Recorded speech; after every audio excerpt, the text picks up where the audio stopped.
There are places where time does not move.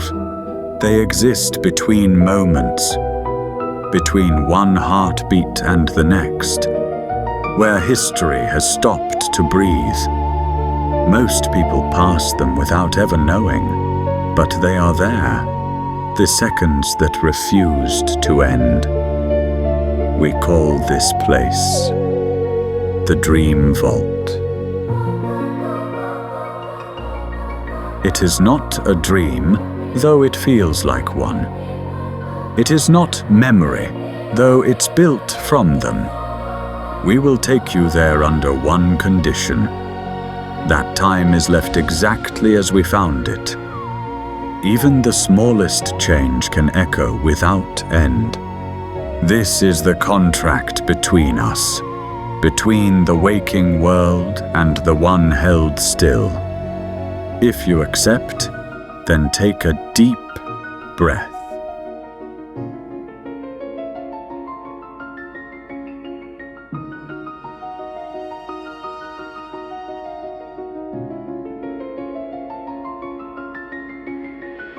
The ceiling softens, the plaster loses its grain, the corners blurring, the familiar edges of your room dissolving into grey. The light above your bed flattens, goes cold, becomes the light of cloud cover, low, thick, the colour of wool. The walls do not fall, they thin, they become mist, become the grey air of a morning somewhere far north. The warmth goes with them, something damp replaces it, damp and cold and carrying a smell that is not your room, peat, diesel, the mineral breath of deep water.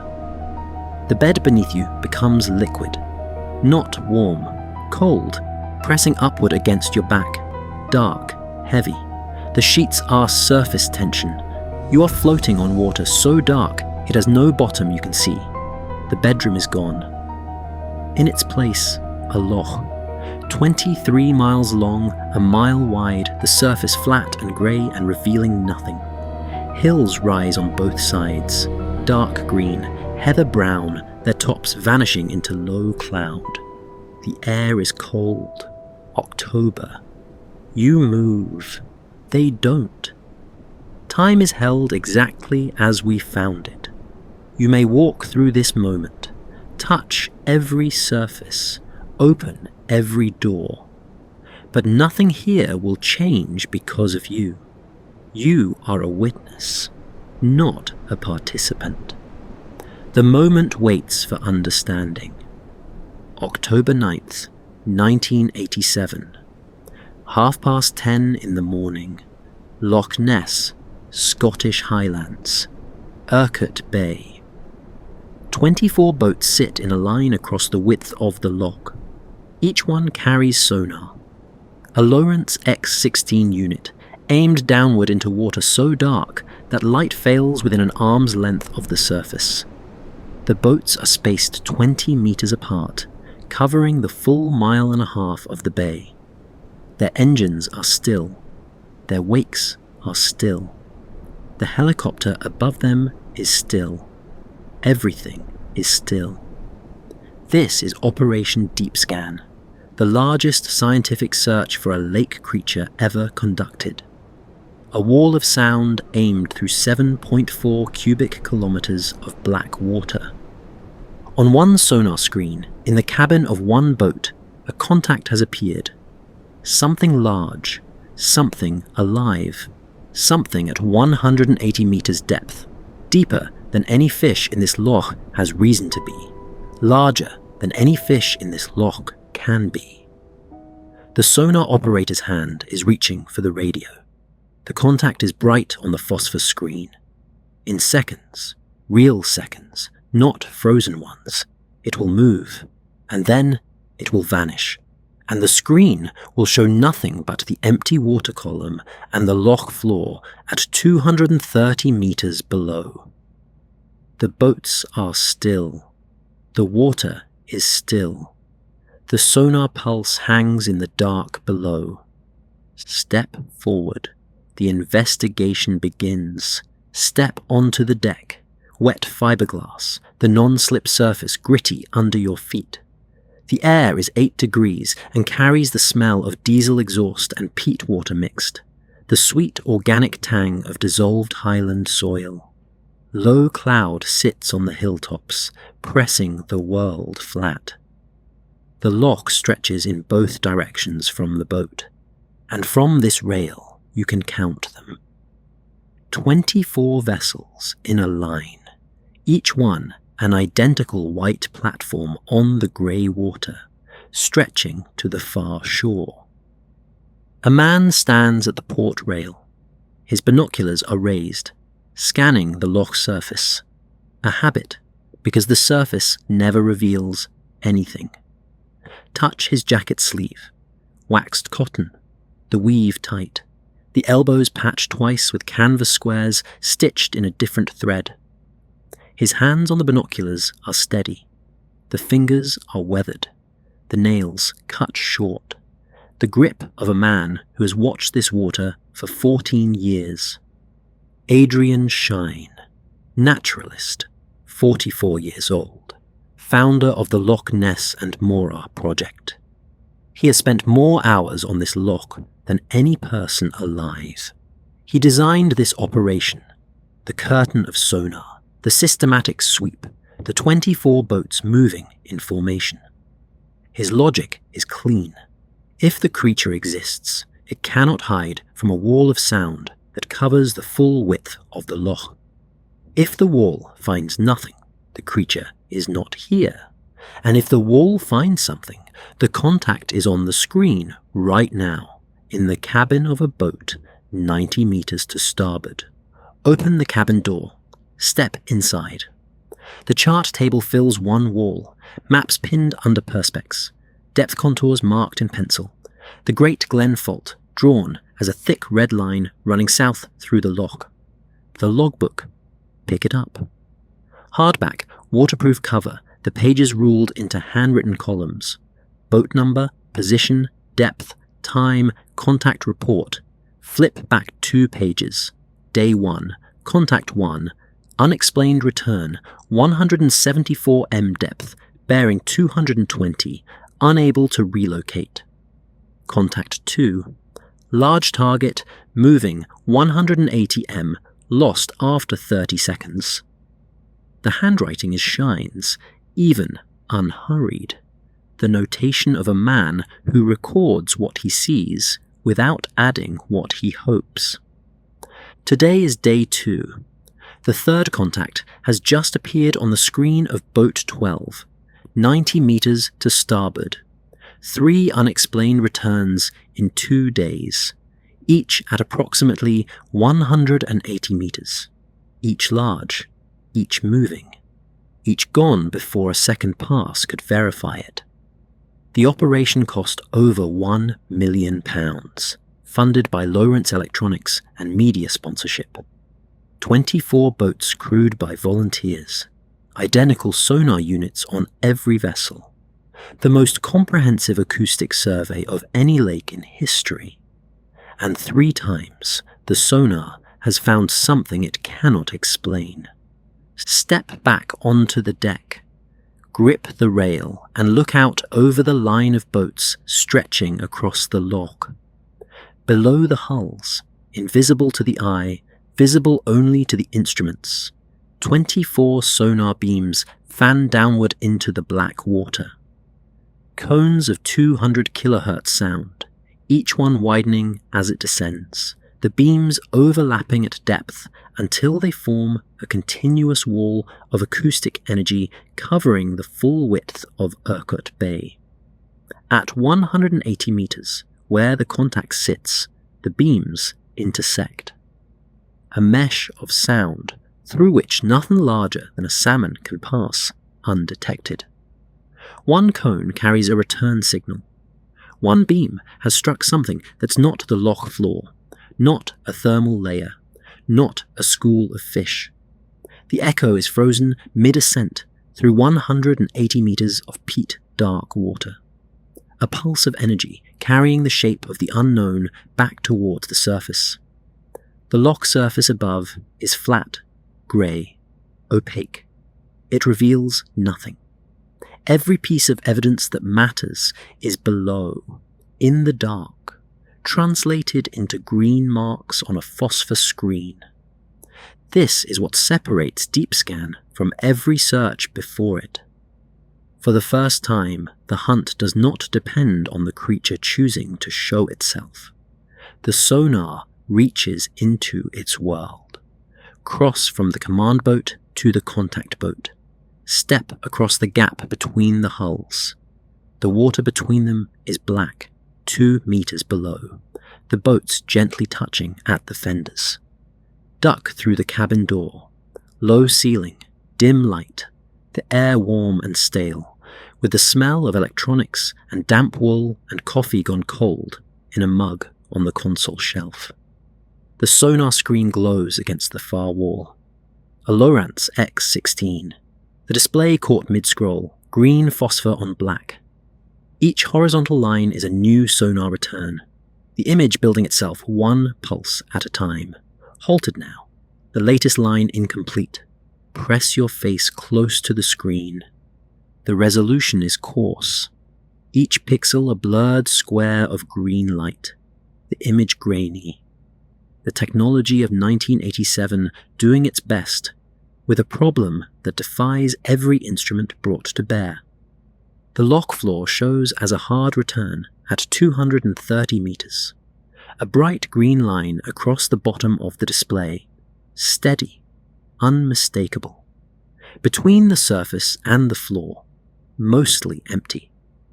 The water column is dark, featureless, the sonar showing nothing but black space for 229 meters. Except one mark, one green shape, halfway between the boat and the bottom. Touch the screen where the contact sits. The glass is warm from the electronics behind it. Your fingertip covers the green mark. A solid return at approximately 180 meters depth, larger than any fish species in Loch Ness. Arctic char reached 30 centimeters, salmon perhaps 70. This return is bigger, much bigger. On the scrolling display, the mark has shifted across 3 consecutive return lines. Lateral movement, left to right, the signature of something actively swimming through the beam. Not debris sinking, not a thermal anomaly drifting. Alive. Large. At a depth where nothing in this loch is supposed to be. The sonar cannot tell you what it is. It can tell you it is there. It is big, and it is moving through water so dark that no camera, no diver, no submersible could see it at this depth. The X16 can detect it. It cannot identify it. The operator sits before the console, a volunteer, mid-30s, his hand reaching for the radio handset. His fingers are closing around the black plastic, the moment caught between the sighting and the report. Pick up the handset yourself, press the transmit button, the click of the circuit opening, the hiss of the fleet channel. All 24 boats will hear whatever comes next. On the operator's notepad, beside the console, scribbled numbers in ballpoint. 180M bearing 095, moving any 1031. The handwriting is hurried. The pencil is still in his other hand. Darrell Lowrance, founder of Lowrance Electronics, the man who built these sonar units, is aboard one of the other boats in the formation. His company's equipment is the backbone of this operation. He will later say what no one can say now, that there is something here that is larger than a fish, something that has not been identified. The sonar expert's own verdict on his own instrument's findings. Unexplained. What is at 180 meters? Something lives in water so dark it has never seen light. The sonar found it. The sonar cannot name it. Step out of the cabin into the grey October air. The loch stretches in both directions, the other boats visible in the line, the hills beyond them, the cloud above them. The contact is on the screen behind you. Ahead, the formation, the shore, the castle, the loch. Walk the line, step from boat to boat, each one an identical platform in the grey water, each deck the same wet fiberglass, the same diesel smell, the same sonar cabin with its green glow. Count them as you cross. 24 vessels, each 20 meters from the next, covering the full 1.5 miles of Urquhart Bay. Each boat sits at a slightly different angle to the water, locked in place, each hull caught on a different part of the same gentle swell. Look down between the boats. The water is black, not dark blue, not deep green, black. Peat particles from the surrounding hills have stained it to the colour of strong tea, and the stain goes all the way down. Reach your hand below the surface. Your fingers disappear at wrist depth. Visibility in this water, 4 inches. A helicopter hangs above the formation, the BBC logo on the fuselage, cameras pointed downward, the rotor wash pressing rings into the loch surface directly below the skids. The rings are frozen, concentric, perfect. On the shore, hundreds of spectators line the banks at Urquhart Bay and Temple Pier. Media trucks from across Europe sit along the A82, the same road the Mackays drove in 1933, when they saw the creature rolling at the surface. The world is watching Scotland hunt its creature. The creature does not know it is being hunted. Or it does. And it is at 180 meters, because that is where the dark is safest. Sightings in this loch go back centuries. Every generation brought cameras, sonar, submarines, each one hoping to see what the witnesses described, each one left with questions. Operation Deep Scan was the largest attempt yet. If a wall of 24 sonar beams across the full width of the loch could not find the creature, nothing could. Step off the last boat onto the rocky shore of Urquhart Bay. The stones are wet, rounded by centuries of waves, the waterline marked by a dark ring of peat. Climb the slope from the shore. The castle ruins rise above the bay. Roofless walls and a single tower, the stonework holding together through 8 centuries of highland weather. Press your palm against the wall. 13th century masonry, cold, rough, the lichen growing in the mortar lines yellow and grey. The same stone the medieval garrison touched when they looked out over the loch and saw what? The same dark water, the same creature, perhaps, surfacing in the bay below. The castle overlooks the deepest section of the loch, 230 meters directly below this headland. More sightings of the creature have been reported from Urquhart Bay than from any other point on the 23-mile shore. Something about the depth, the shelter, the underwater geography draws the creature here. The sonar contacts, all 3 of them, have been in this bay. A man stands on the castle wall, his legs braced against the wind, binoculars raised, tweed jacket, flat cap, Wellington boots, the uniform of a man who comes here every day. Lift the binoculars gently from his hands. Old, the leather casing cracked, the focus wheel worn smooth by decades of turning. Examine the lenses. Scratched, slightly fogged, the coating wearing away. A retired schoolteacher from Drumnadrochit. He has watched this loch every morning for 30 years. He has never seen the creature. His logbook is in his jacket pocket. Pull it out. A small notebook, The cover soft from rain. Daily entries, rain or shine. Date, time, weather, water conditions. Column after column of nothing observed. 30 years of nothing. And still he watches, because the something is always possible. Walk down from the castle toward the village. Drumnadrocket sits at the head of Glen Urquhart, visible from the headland. Rooftops, a church spire, smoke. The Loch Ness exhibition is in a converted hotel at the edge of the village. Push through the door. Inside, plaster casts of footprints in glass cases. Newspaper clippings yellowed behind frames. The Inverness Courier, the Daily Mail, the Daily Express, each headline larger than the last. Sonar printouts pinned to boards, the contact mark circled in red pen. A photograph on the far wall. The surgeon's photograph, the famous silhouette. A long neck and small head rising from calm water. Lean close.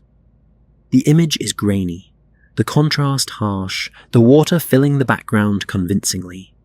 A long neck and small head rising from calm water. This is the photograph the world has studied for 53 years. The exhibition treats it as the best evidence anyone has. The visitors believe it. The long neck is what they expect to see. The exhibition contains every piece of evidence gathered since 1933. The Dinsdale film, the Rhine's underwater photographs, the Academy of Applied Science flipper images. In 1987, the skeptics have not yet won. Deep Scan is the last great attempt to prove the believers right.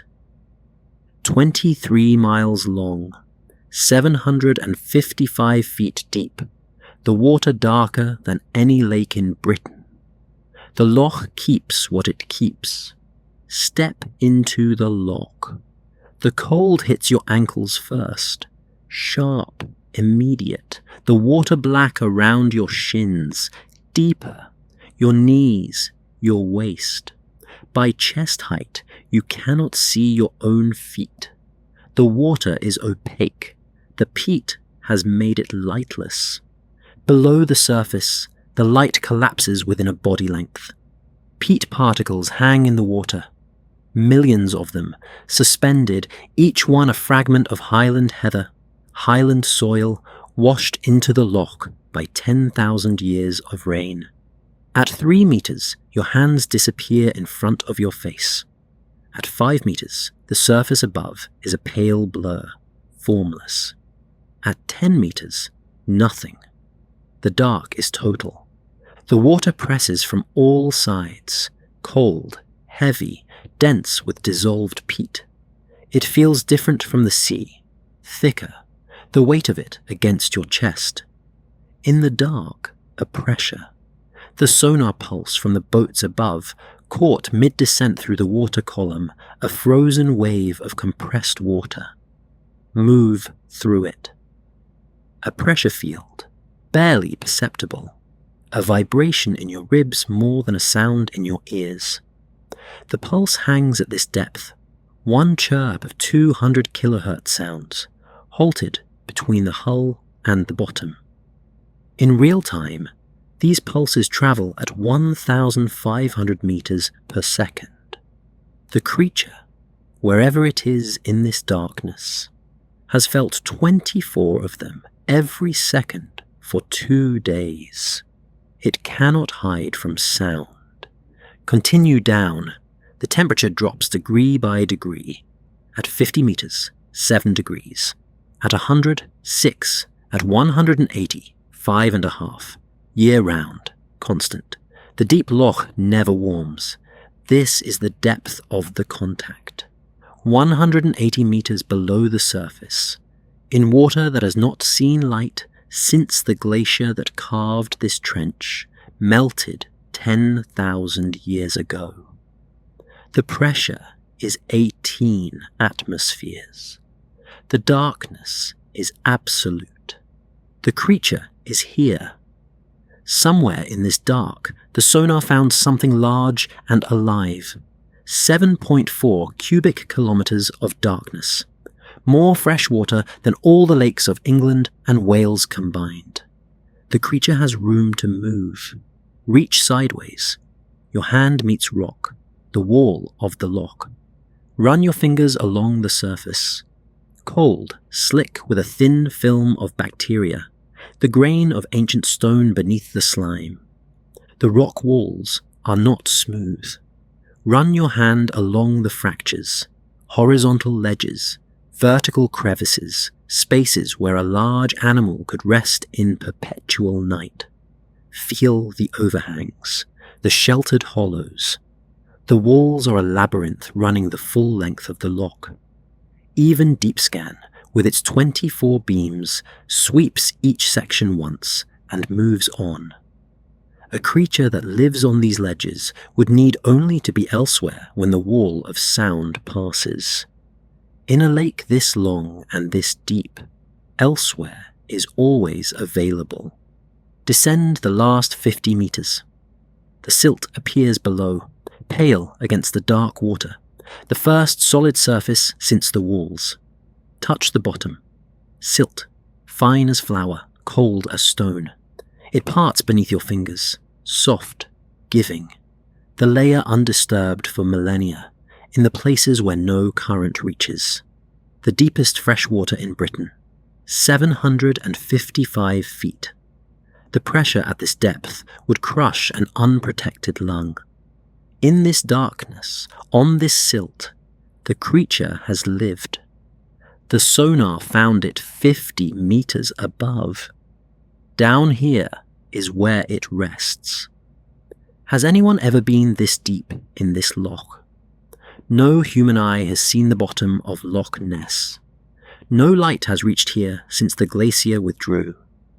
The sonar paints this world in sound, and the sound says, something lives here that does not fit. The sonar ping fades. The cold water around you thickens, presses closer, then releases. The pressure drops, the temperature shifts, the darkness of 180 meters becoming a different darkness. Not water dark, sky dark. The dark of a world without electric light, without glass, without roads. The loch empties and fills and empties again. Ice ages in reverse. Glaciers advancing from the north, grinding through the fault. 2 miles of ice pressing the rock deeper, then retreating. The meltwater filling the trench. The boats vanish. The castle unbuilds itself stone by stone. The walls shrinking, the tower diminishing, the foundations sinking back into the hill. The road disappears, the tarmac peeling away, the blasting scars in the rock healing, the hillside closing over. The village at Drumnadrochit thins to a few huts, then to forest, then to nothing. The hills remain, the loch remains, the creature remains. Everything human dissolves, time peels backward.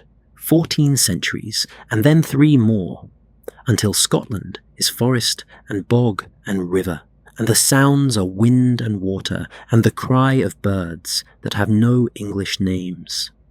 A river, narrower than the loch, shallower, its current held mid-rush over stones, voices on the bank, not English, not Scots Gaelic, something older, Pictish, Irish, the languages of the 6th century. And in the water, a shape, surfacing, larger than any fish, larger than any seal. A mouth opening. August 22nd, 565 AD, the River Ness, where it leaves the loch and runs toward the sea. Late afternoon. An Irish monk stands at the water's edge, his right hand raised, his mouth open mid-command. A beast has surfaced. A man is swimming between them. The moment locks. The air is different. No diesel, no engine noise, no tarmac. Heather and peat and wood smoke from a fire somewhere in the glen. The river is caught mid-rush over stones. the River Ness, held between the loch and the sea, 30 feet wide at this crossing, the surface creased with frozen current, the water the same peat-dark colour as the loch it drains. The bottom is invisible at knee depth. Late afternoon light slants across the glen, golden, warm, the hills forested with oak and birch and Scots pine, the canopy unbroken. This is Scotland before roads, before villages, before the creature had a name. A tall man stands at the river's edge. His right hand is raised, palm outward, fingers spread, the gesture of command.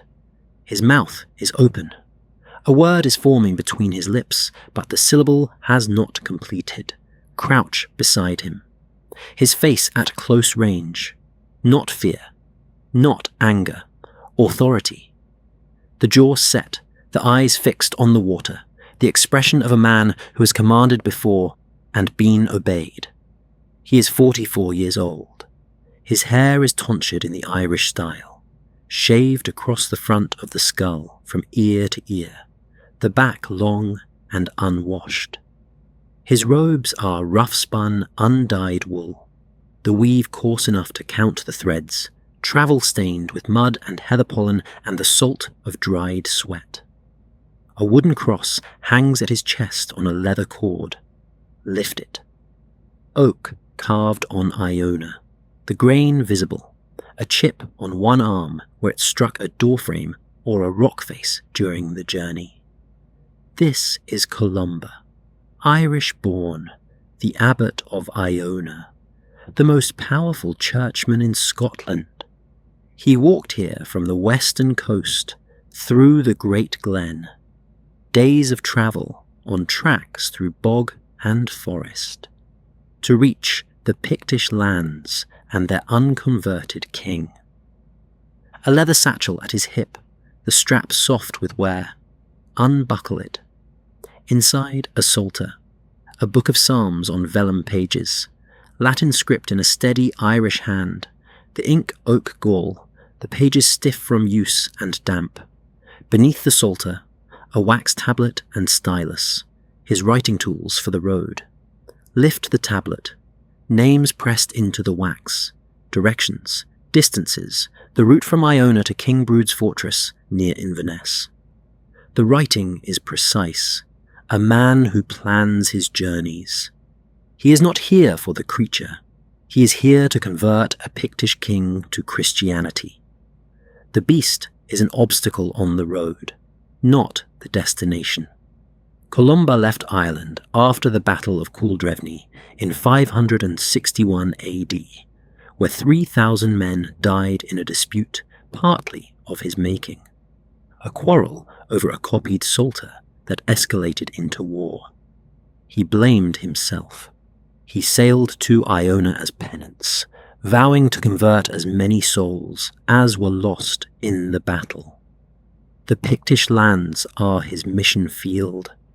Every step through this glen is atonement.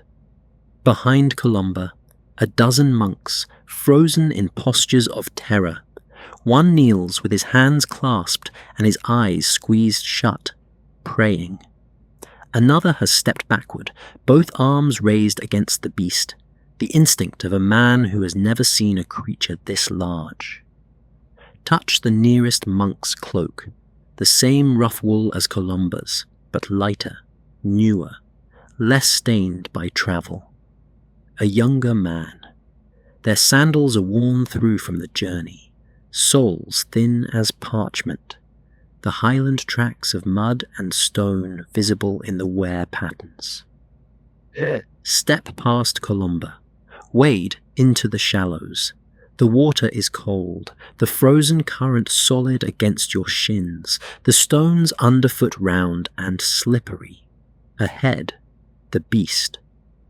The creature erupts from the dark water of the River Ness. Dark grey, the body longer than a fishing boat, the head alone wider than a man's torso. Its mouth is open, the jaw hinged wide, the interior dark, the ridged palate visible like the roof of a cave. Water cascades from its body in sheets and ropes that hang in the air, each stream suspended, each droplet a dark lens reflecting the afternoon sky. The displacement wave from its surfacing is an arc of dark water caught mid-spread, a ring that has not yet reached either bank. The eyes are visible, dark, set wide on the head. Not the eyes of a fish, the eyes of something that has watched this river longer than any human settlement on its banks. The skin is slick, dark grey, verging on black, the texture of wet stone, something that has never been in sunlight long enough to dry. The size of it, close enough to touch, not a shape on a sonar screen, not a disturbance seen through a windscreen at 200 yards. The creature here, real, the water displaced around its body, the air carrying its smell, river mud and fish and the cold of deep water. 7 feet between its open jaw and the man in the river. Wade closer. Reach out and lay your hand flat against the creature's flank. The skin is cold, colder than the river, as though the creature carries the temperature of the deep loch inside its body. Run your hand along the side, smooth, muscular, no scales. The body beneath the skin is dense, the muscles vast, built for displacing water.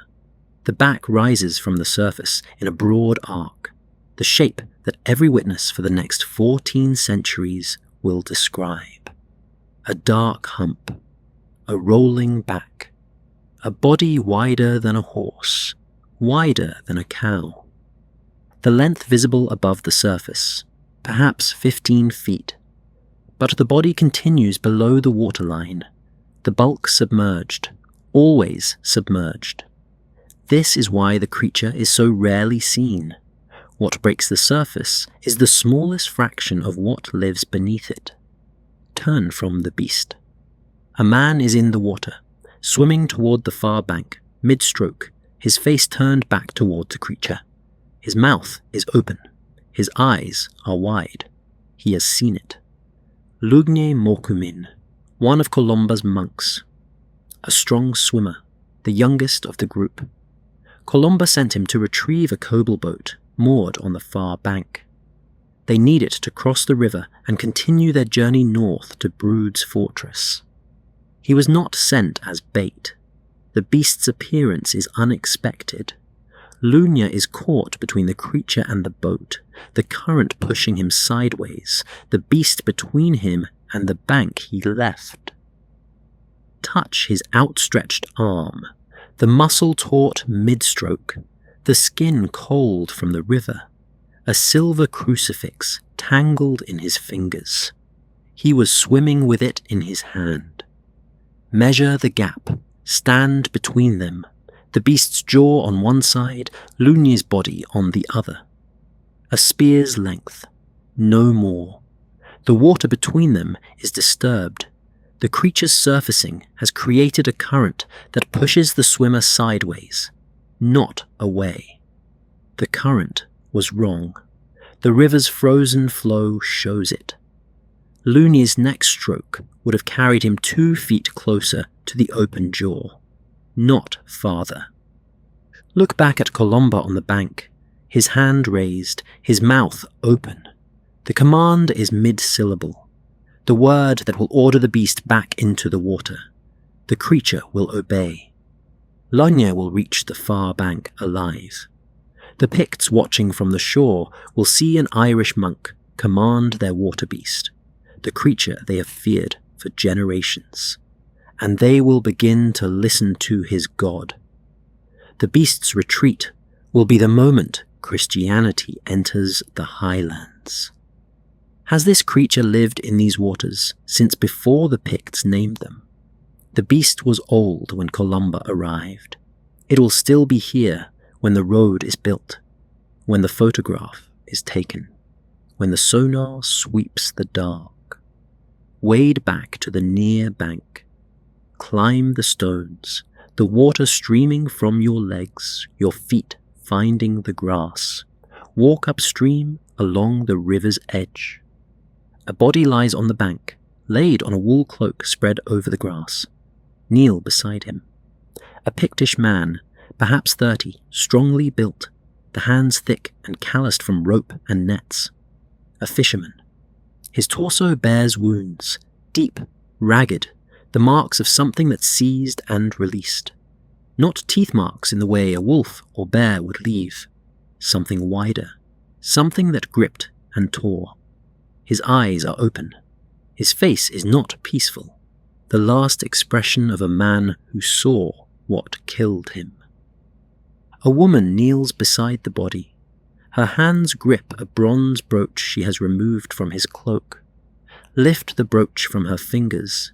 Pictish knotwork, intricate, a horseman design, the metal green where the bronze has oxidized, a warrior's pin. But the dead man's hands say fisherman, not warrior. The brooch was aspirational, or a gift, or inherited. Her face, grief beyond sound. Her mouth is open, but no cry has left it.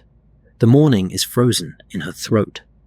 A second brooch at her own collar, simpler, smaller, the same knotwork, but less elaborate. A matched pair. This was her man. Beside the body, objects laid on the cloak. Reach for them. A stone fishing weight, smooth river stone, a hole drilled through the center, cord still threaded through. An iron knife, short, the blade dark with use, the handle wrapped in leather.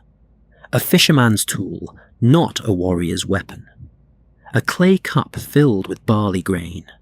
An offering, the Pictish custom, food for the dead man's journey.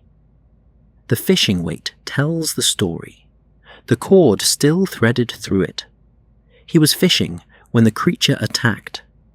In the water, the river where it meets the loch, the boundary between the beast's world and his. His knife is short. It is a knife for gutting fish. It is not a knife for fighting what came out of the dark water. The Picts have known the creature for generations. They have no written language. Their history is carved in stone, told in songs, passed from mouth to mouth. The beast is real to them in a way that requires no proof. It is there, in the river, in the loch, and sometimes it kills. Around the body, a dozen Picts, standing and kneeling, watching the burial and the beast and the strangers in equal measure. Woolen cloaks dyed with lichen and woad, greens, blues, the colours of the glen, bronze brooches at the collar, leather shoes, not sandals. Some carry weapons, short swords, spears with iron tips. They came armed to the burial, not against the beast, against Columba's party. The Irish monks are strangers here, not yet trusted. Touch the nearest spear, iron tip, the shaft ash wood, the binding damp leather. These people live on this water. The beast is part of their world, as real as the salmon, as real as the wolves, as real as the eagles overhead. They do not hunt it, they avoid it. When it takes a man, they bury what is left. Kneel beside the nearest Pict. A carved stone pendant at his throat, lift it. The knotwork is familiar, but the shape inside it is not. A creature, long-necked, with flippers, the body curved. The same shape carved into standing stones across the highlands, from the Moray Firth to the Tay, alongside eagles, wolves, salmon. Real animals in a real bestiary. The creature was Fauna to the Picts. They carved it because it was one of the animals they knew. Wade across the river. The frozen current presses at your thighs, the stones underfoot locked at angles by the held water. The beast is behind you, frozen mid-lunge, the water hanging in sheets from its body. The far bank approaches. Pull yourself onto the far bank. The kobold is moored to a wooden stake driven into the mud. A dugout canoe hewn from a single log, the wood dark with age and animal fat waterproofing. Touch the hull. Rough wood, the adze mark still visible, the grain of the original tree running the full 10-foot length.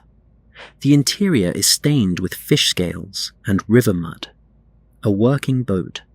A paddle lies inside, rough-hewn from a single piece of oak, the handle worn smooth by years of hands. The mooring rope is braided heather, coarse, strong, the knot a Pictish hitch that tightens under load. Turn and look back across the river. The entire scene is visible from here. Columba at the water's edge, hand raised, mouth open, the command between his lips. The beast between him and you, dark, enormous, mouth open, water suspended in cascading sheets from its body. Lunya swimming between the beast and the bank, his crucifix tangled in his fingers. The Picts gathered around their dead man on the far shore. The scale of the creature is clearest from this distance. It fills the river. The head reaches toward one bank. The body stretches to the other. The water of the River Ness displaced around it, the current parting, the surface bulging where the body breaks through. Will the command work?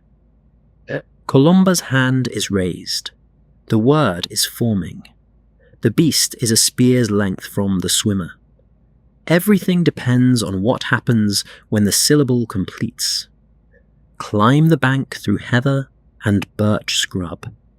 The ground rises. The glen opens below. From the high ground, the great glen stretches in both directions, a slash through the highlands, coast to coast, the longest straight line in Scotland. The glen is forested, oak, birch, Scots pine, the canopy unbroken from horizon to horizon. No clearances, no sheep farms, no roads. The land as it existed before humans rearranged it. The heather underfoot is springy, damp, the highland soil beneath it black with peat, the same peat that stains the loch water dark, the same peat that will make the water opaque for every camera, every diver, every submarine that tries to see below the surface. Look south along the glen.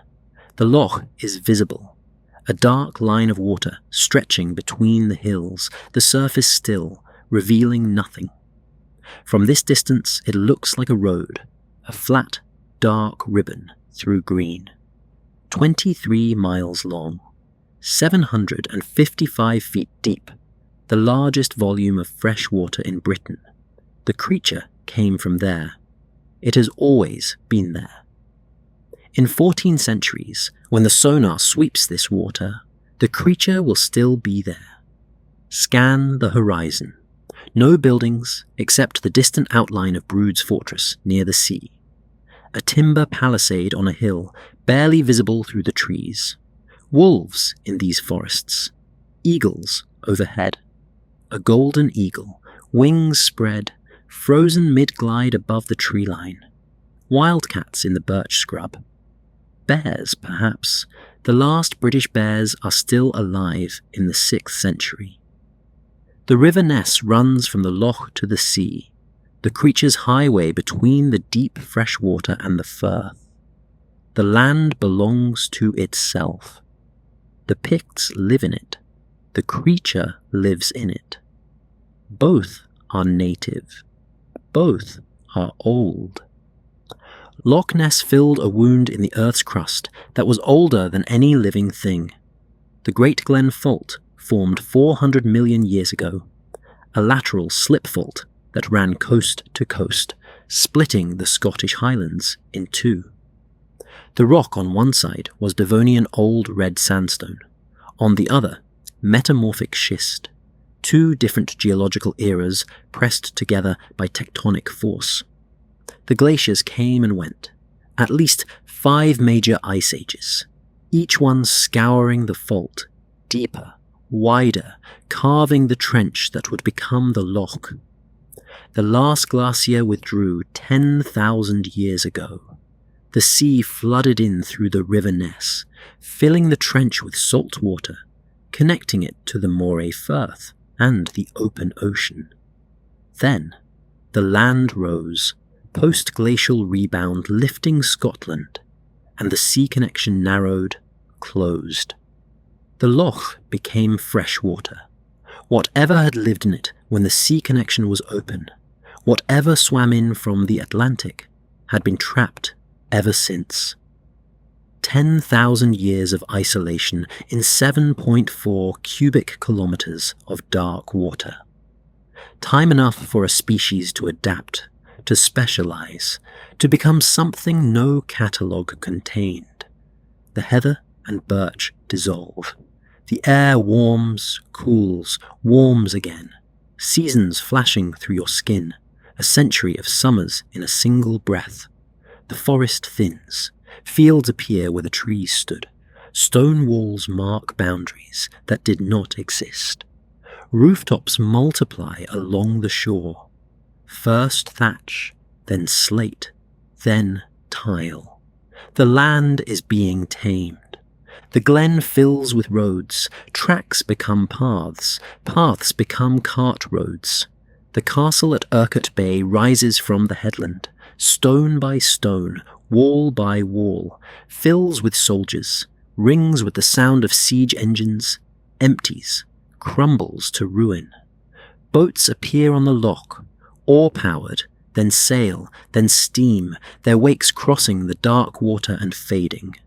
The creature surfaces and submerges,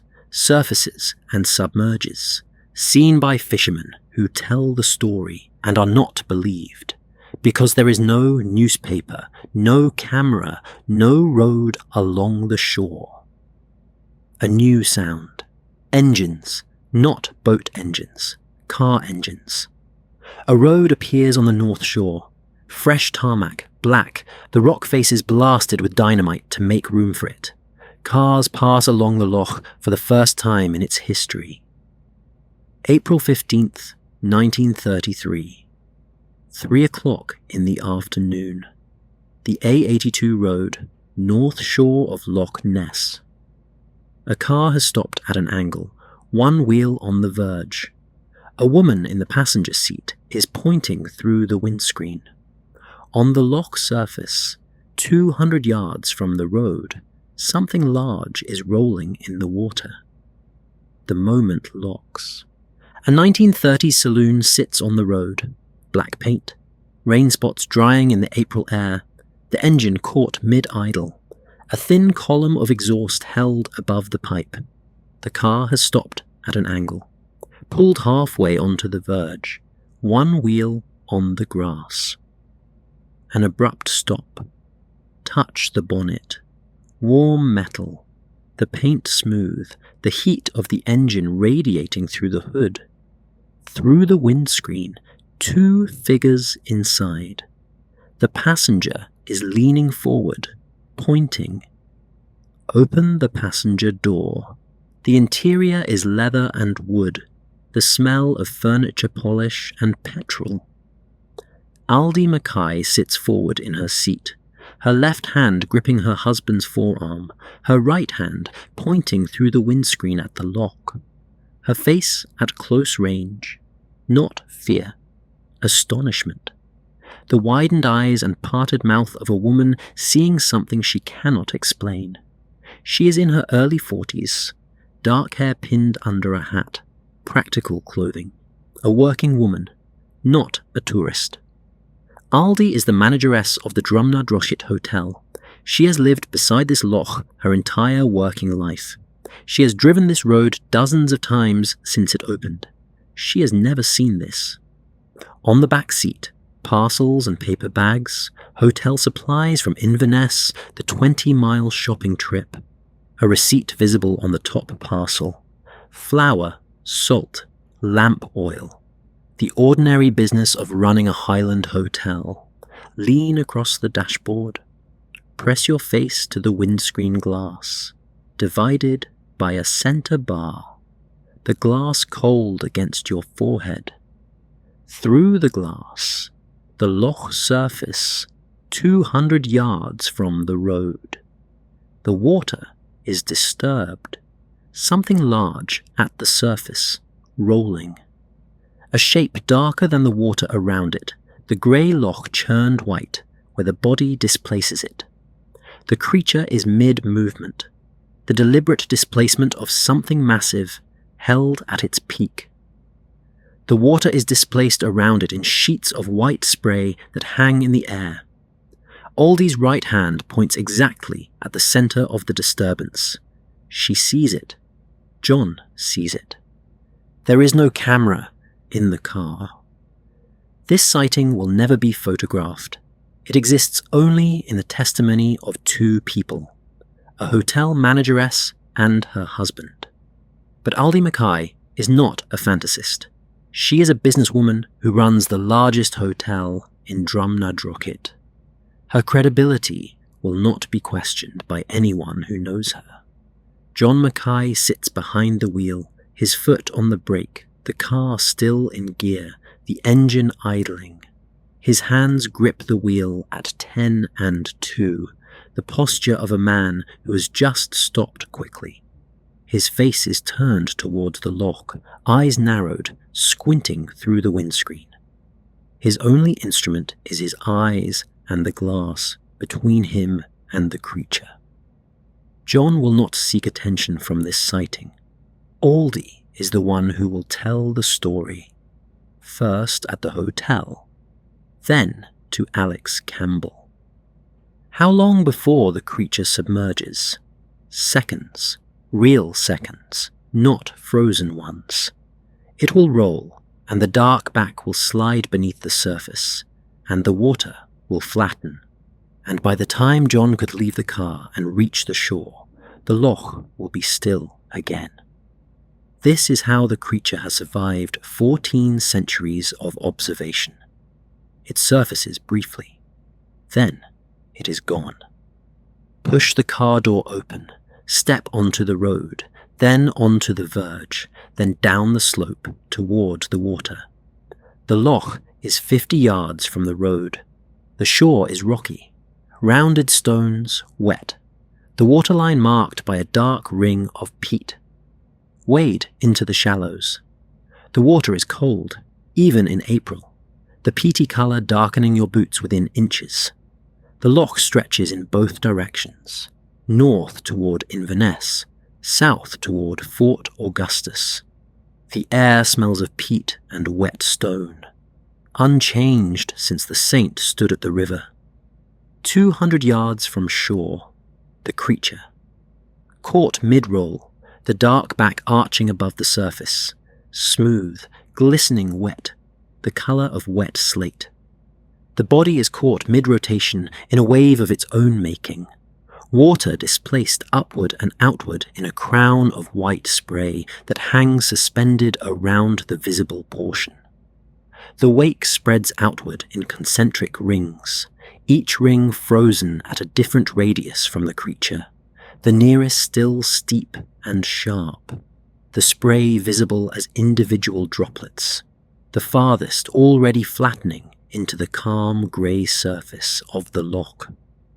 The creature's back is broad, wider than the car you left on the road, wider than anything that lives in British water. The scale of it against the loch, a living thing in a body of water that stretches to the horizon in both directions.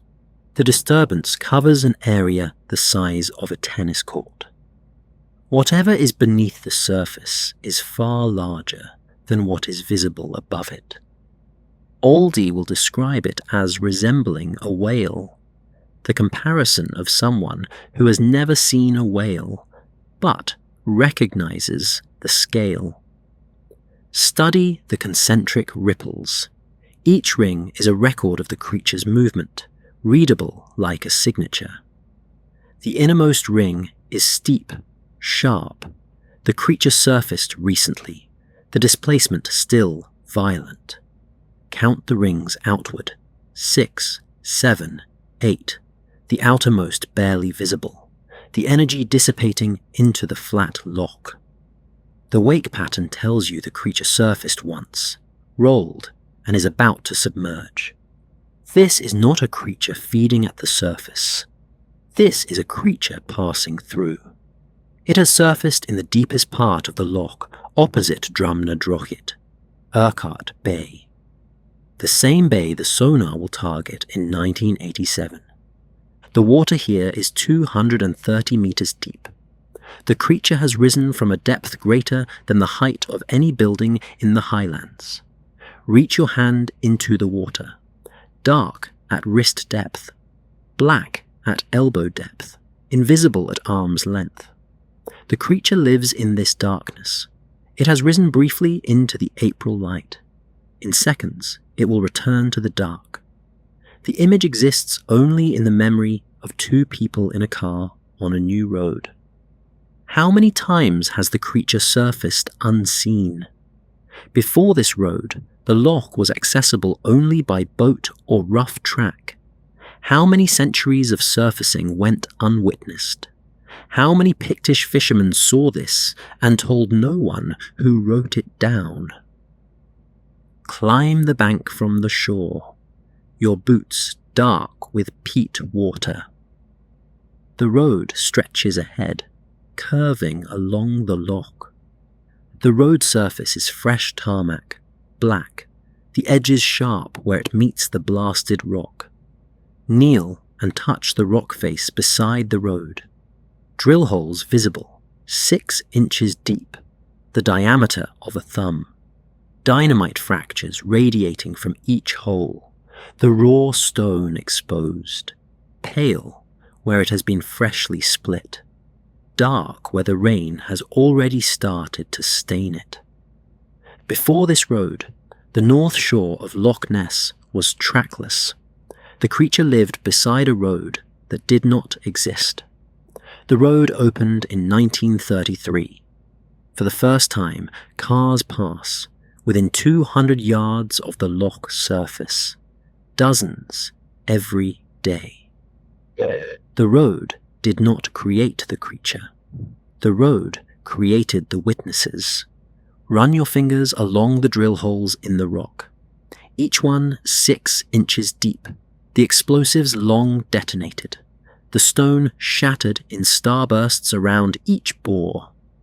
The rock is old red sandstone, the same Devonian formation that lines the loch walls 230 meters below the surface. The blasting exposed fossils in some cuts. Press your thumb into the impression of a trilobite in the stone, a marine creature from 400 million years ago, when this was seabed. The road cut through geological time to reach the loch, and the first thing the loch showed the road was the creature. Within 3 weeks, Alex Campbell's article in the Inverness Courier, Strange Spectacle in Loch Ness, will bring the word monster into print for the first time. Within 6 months, Loch Ness will be the most famous body of water in the world. The creature had been here for centuries, the road had been here for months, and now the world was watching. Walk the A82 towards the village. The road curves past the headland, the loch disappearing behind the trees, then reappearing. Drumnadrochit ahead, a church spire, rooftops, smoke from chimneys. The hotel sits at the junction where Glen Urquhart meets the loch road. A substantial stone building, 2 stories, the sign freshly painted. Push through the front door. The lobby is wood-panelled, a staircase rising to the right, the smell of furniture polish and peat smoke. The front desk, a leather-bound guestbook lies open. Read the latest entries. A fisherman's name, a date, a one-line comment about the weather. A walking party from Inverness. A travelling salesman with a Glasgow address. Ordinary names, ordinary purposes. The next page is blank. After May 2nd, when the Courier publishes, the entries will change. Monster hunters, journalists, scientists, curiosity seekers from London, from Paris, from New York. Step into the bar. Wood-panelled walls, a peat fire in the grate, glasses on shelves behind the counter. The room is full of locals, farmers, fishermen, estate workers. Afternoon drink. Quiet conversation frozen mid-sentence, mid-sip, mid-laugh. A chair by the fire, Aldi's chair. This is where she will sit tonight and tell what she saw. The story will move from this chair to the bar, from the bar to the village, from the village to Alex Campbell. The peat fire glows in the grate. The heat, the sweet, earthy smell. This fire has burned in this grate for decades. The stories told around it have been about weather, sheep, salmon. Tonight, the story changes. A man sits at a corner table.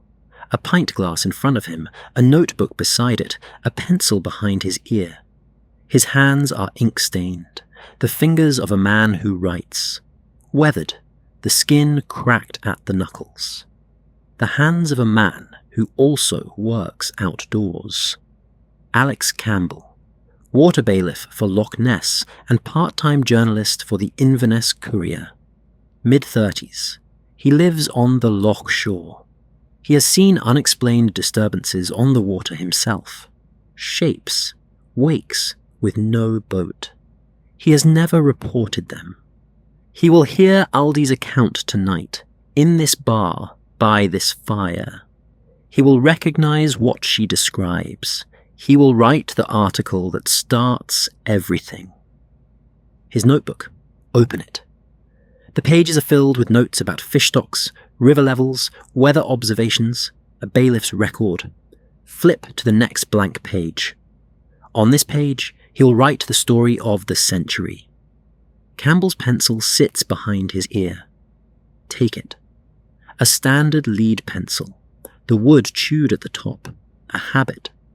The notebook page is blank.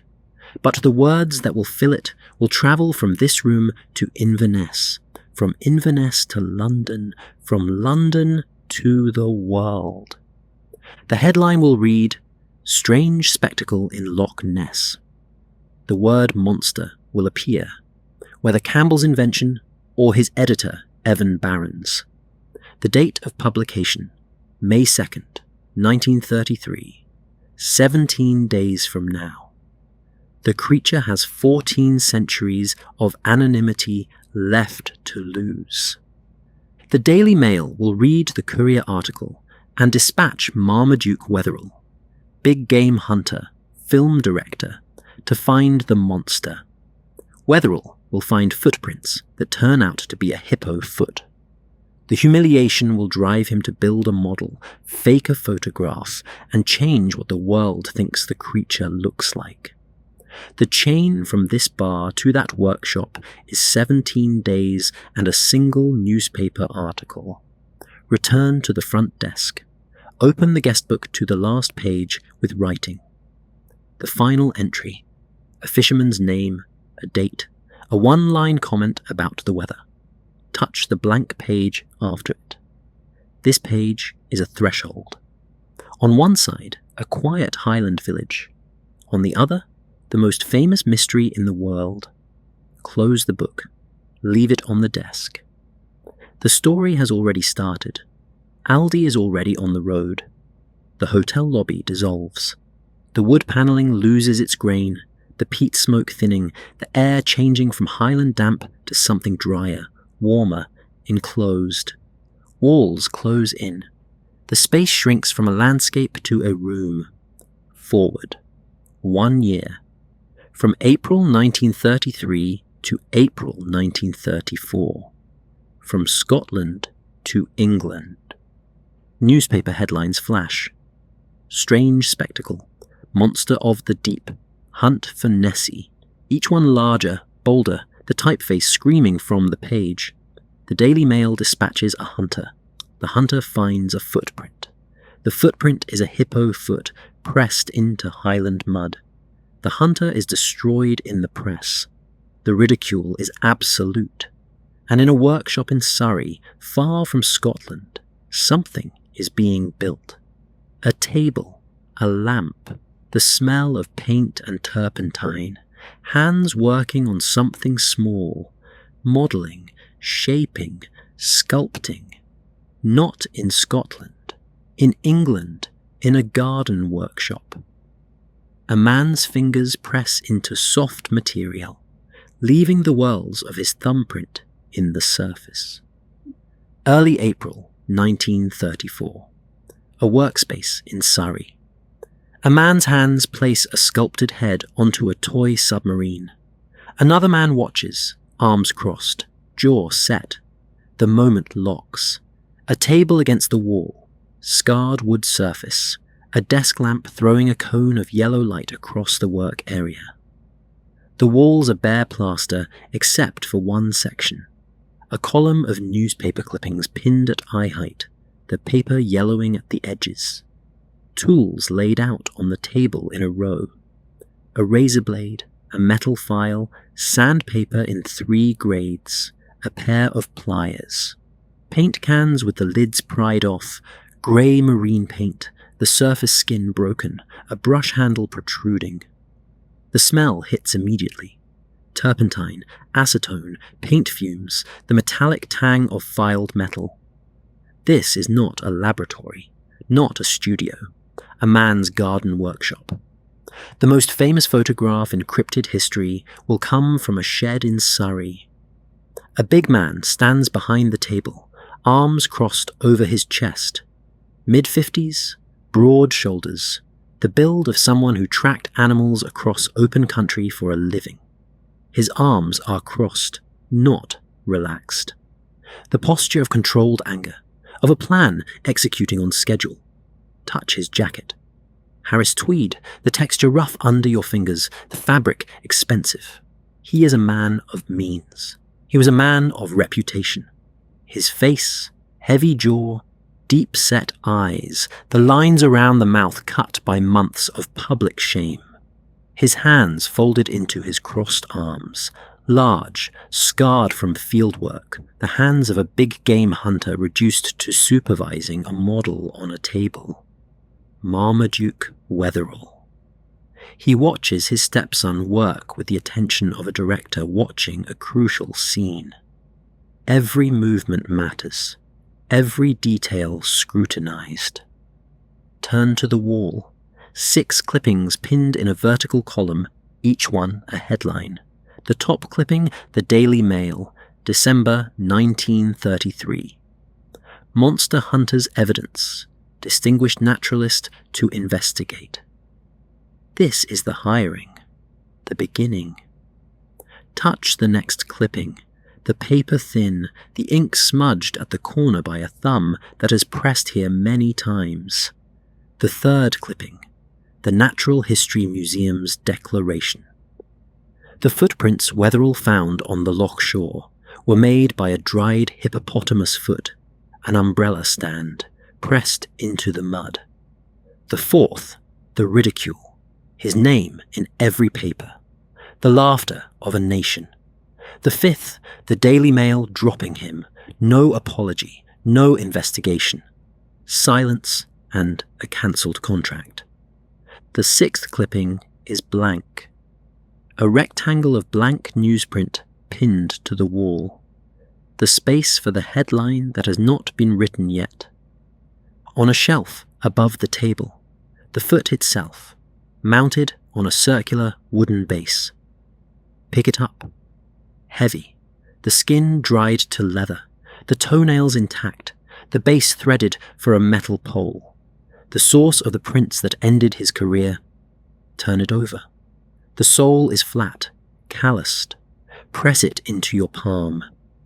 This is the shape that fooled him. He brought a plaster cast of this footprint to London in triumph. The museum took one look. The foot sits on the shelf like a trophy. But It is a trophy of defeat. He keeps it where he can see it while he works. Does he believe the creature is real? Wetherell spent weeks at Loch Ness. He interviewed witnesses. He searched the shore, the hills, the water's edge. He found the footprint and believed it genuine. He is not a fool. He is a professional tracker who is given false evidence. The question is not whether he believes. He does. What he is building on this table is not a fabrication of belief. It is a fabrication of proof. Step around the table. Move past Wetherell. His eyes track you, but he does not move. Circle toward the lamp. The shadow of the model falls long across the scarred wood. A man sits on a stool at the table. Early 30s, lean, the build of someone who works with his hands. His fingers are stained grey. Paint. Plastic wood compound. Metal filings embedded in the creases of his knuckles. A work apron over his shirt, spattered with paint, the pockets bristling with small tools. His face is concentrated, lower lip caught between his teeth, eyes fixed on the joint where the neck meets the hull. Christian Sperling, Wetherell's stepson, drawn into this by family loyalty and his own skill as a model maker. He is not angry like Wetherell. He is a craftsman solving a problem. The problem happens to be revenge. The toy submarine sits on the table, 14 inches long, painted grey, the clockwork key protruding from the belly. Pick it up. Light, the weight of a toy. The tin shell thin enough to flex under your thumb. Turn it over. The maker's stamp on the belly. Woolworths, Richmond, Surrey. A few shillings. The conning tower has been modified, filed flat with the metal file, the original shape removed to create a platform for the neck. Wind the key. Feel the clockwork spring coil tight inside the hull. Release it. The propeller spins, a faint whir. This propeller will drive the model through the water at walking pace. Enough to create a small wake. Enough to look like movement on film. Sperling's hands hold the neckpiece. 8 inches of sculpted plastic wood on a wire armature. Press your thumb into the base. The material gives, still soft, the impression forming under your skin. The neck curves in a gentle S shape. The head is small, serpentine, a pointed snout, the suggestion of nostrils, the shape of something reptilian. Sperling has never seen the creature. He built this from newspaper descriptions and his own imagination. The wire armature is visible at the base. Copper wire, twisted, providing the structural support that plastic wood alone cannot. This shape, the long neck, the small head, the S-curve, will become the universal image of the Loch Ness creature. Every toy, every cartoon, every t-shirt, every road sign at Drumnadrochit will show this profile. A model maker's best guess, sculpted in a Surrey workshop, will overwrite 1400 years of witness descriptions. Before this model, witnesses described humps, dark backs, disturbances. After this photograph, they will describe long necks, lean close to a neck. The desk lamp throws the surface into relief. There, in the still soft plastic wood, the whorls and ridges of Sperling's right thumb. His index finger on the opposite side. The fingerprints are clear, the ridges sharp, the impression deep enough to cast a shadow under the lamp. These prints will harden as the compound dries. The signature of the forger pressed into the forgery. A single human hair lies caught in the wet paint on the neck. Short, dark. Another signature. Sperling will keep this secret for 60 years. He will confess only in 1994, dying to researchers David Martin and Alistair Boyd. Sperling presses the base of the neck onto the filed conning tower. The plastic wood spreads at the joint, a ridge of squeezed compound where the two surfaces meet. The join is crude, visible up close, a lump of grey material where tin meets sculpted compound. But at water level, through a camera lens, at 20 yards, the join will be invisible. The water will cover it.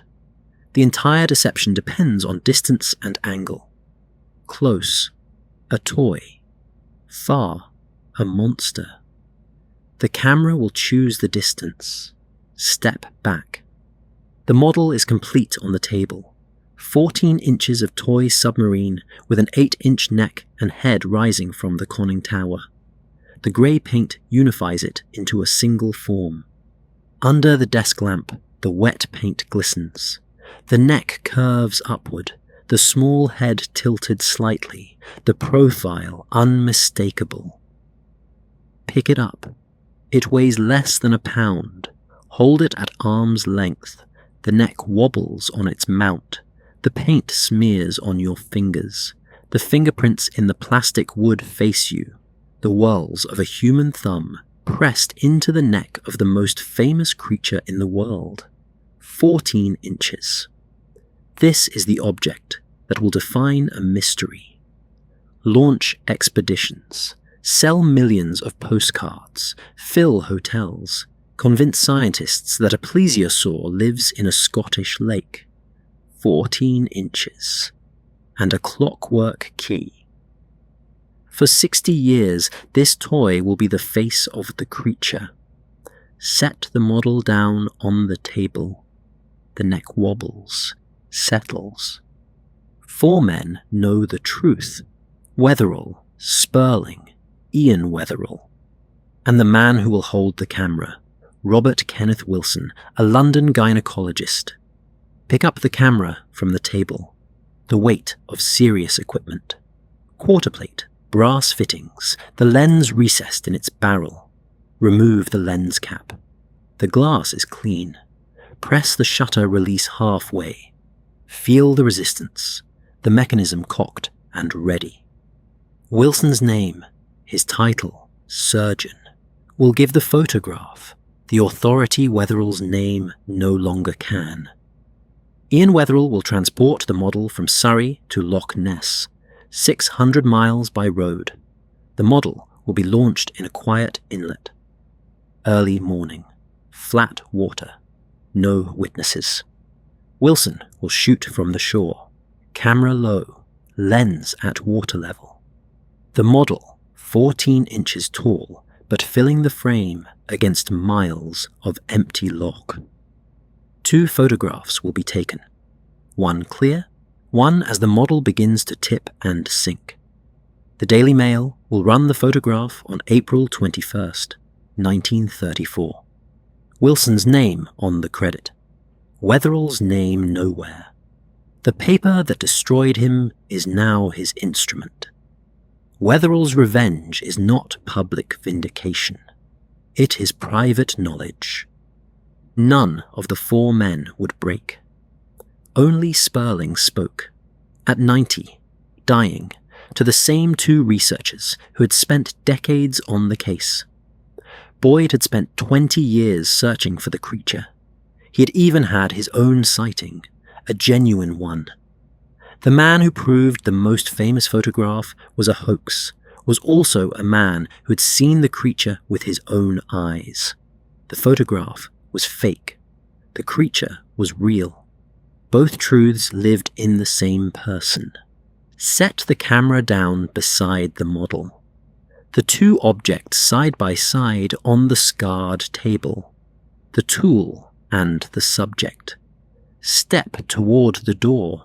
Return to the wall of clippings. Start at the top. The first article, the Daily Mail, November 1933. Big game hunter to track Loch Ness monster. The tone is reverential, Wetherell described as a Fellow of the Royal Geographical Society, a renowned authority on big game. The newspaper trusts him completely. His reputation is their guarantee. The paper is soft from handling, the headline large, bold, confident. The second clipping, December 1933. Wetherell's triumphant return from the loch. He found footprints on the muddy shore, large, three-toed, the marks of something heavy moving between the water and the land. He made plaster casts, careful work, professional technique, the method of a tracker who has cast animal prints across Africa. He sent the casts to the Natural History Museum, confident, public, the Daily Mail trumpeting every step.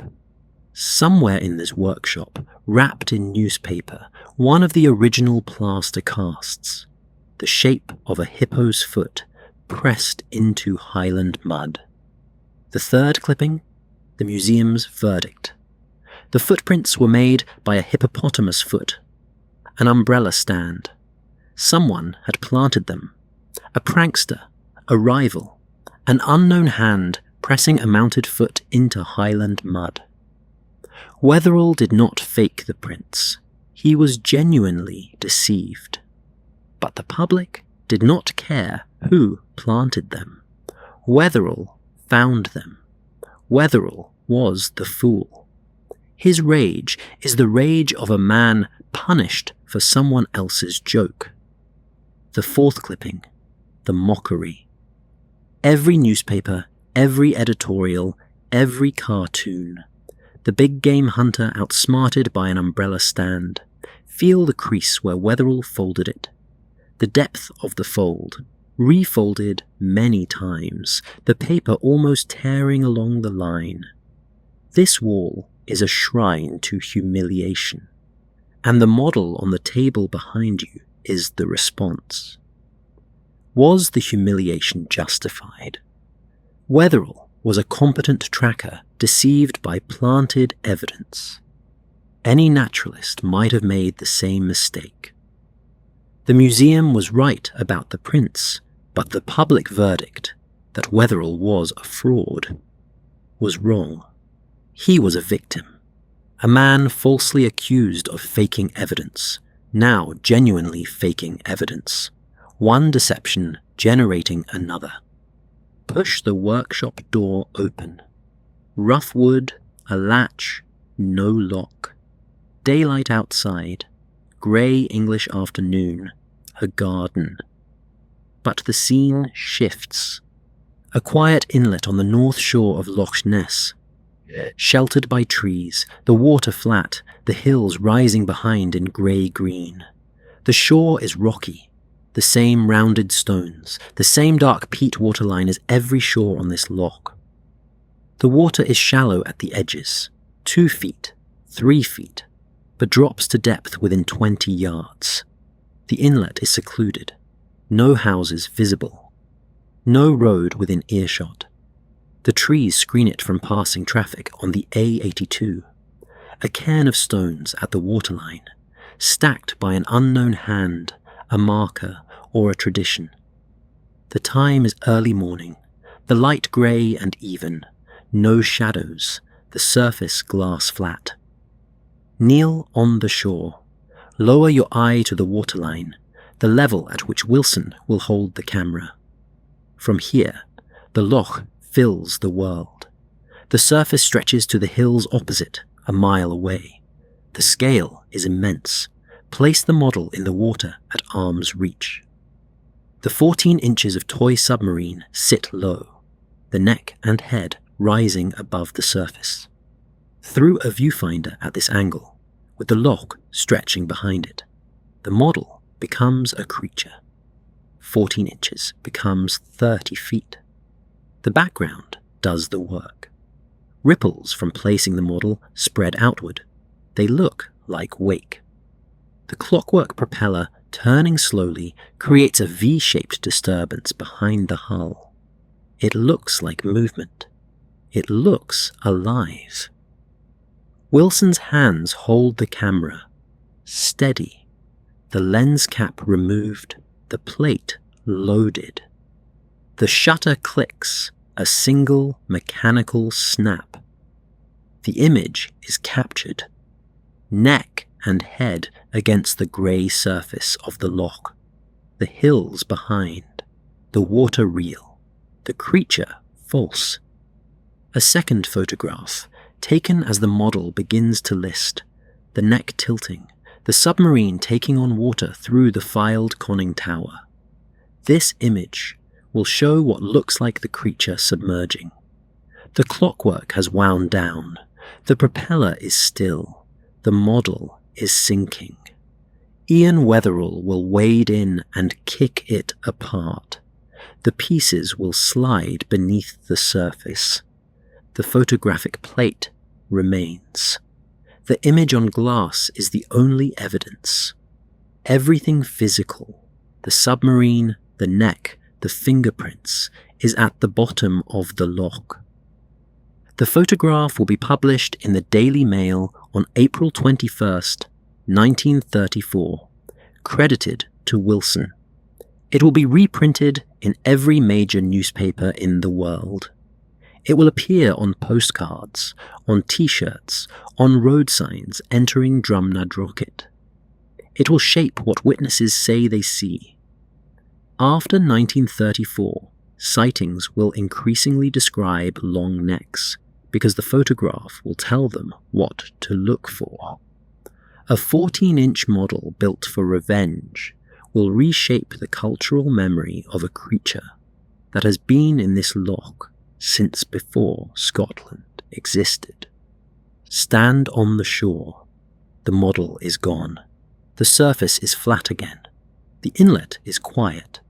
The water is black from 2 feet down. The peat, the depth, the darkness that conceals everything. Somewhere in this loch, in the 230-metre trench below Urquhart Bay, in the deep cold, the creature lives.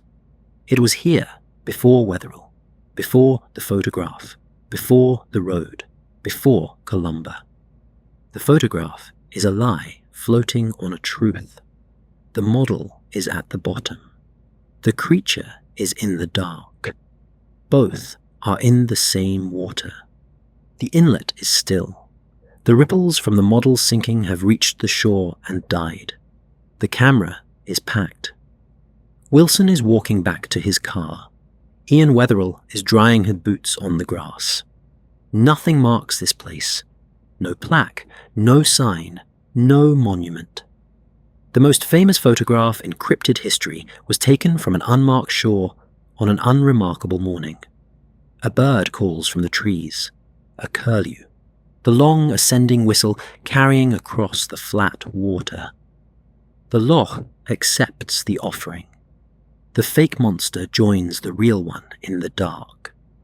Touch the water one last time. Cold, peaty, dark at wrist depth. The surgeon's photograph will be questioned from the beginning. The scale uncertain. The ripple pattern inconsistent. The angle suspicious. But it will not be debunked until 1994. 60 years of influence. 60 years of the wrong shape. And beneath the wrong shape, the real creature.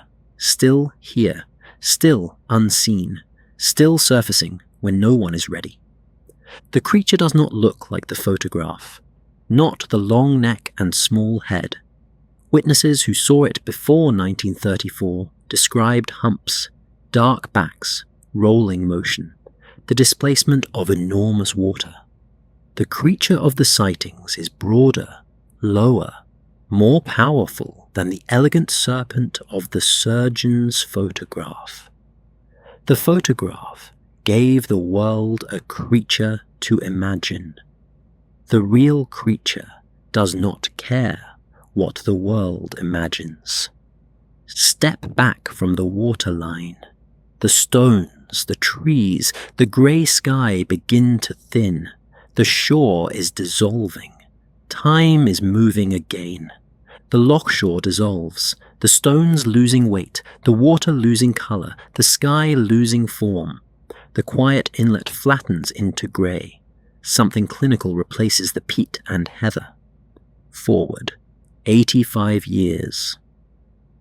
From 1934 to 2019, the loch unchanged, the world above it accelerating. Underwater cameras descend and fail. Sonar sweeps and finds and loses. Submarines search the trenches and find nothing.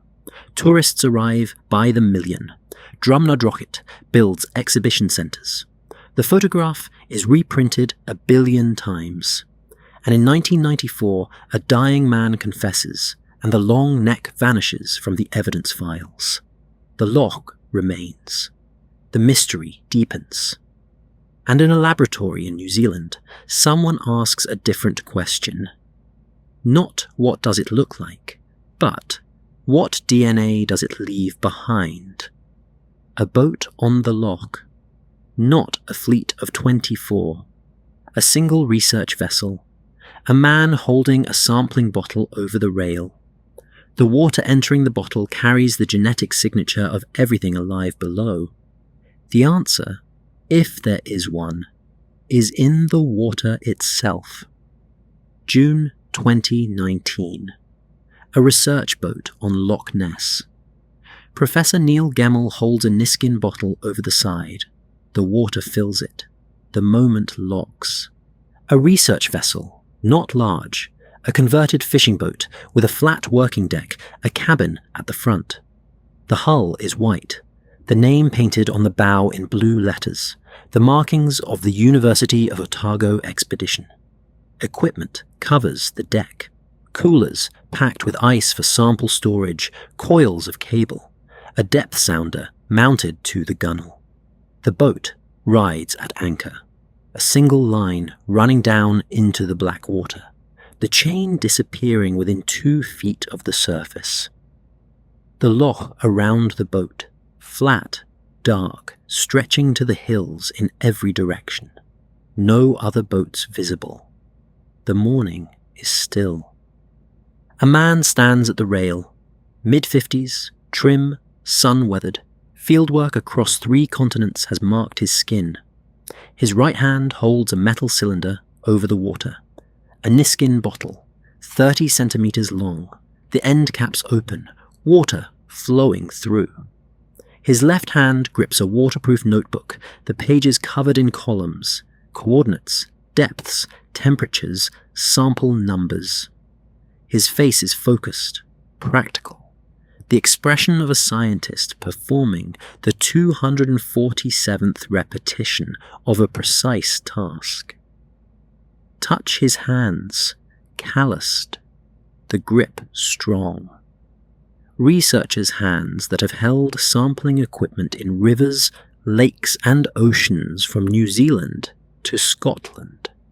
Professor Neil Gemmell, geneticist, University of Otago. He has travelled 11,000 miles to sample this water.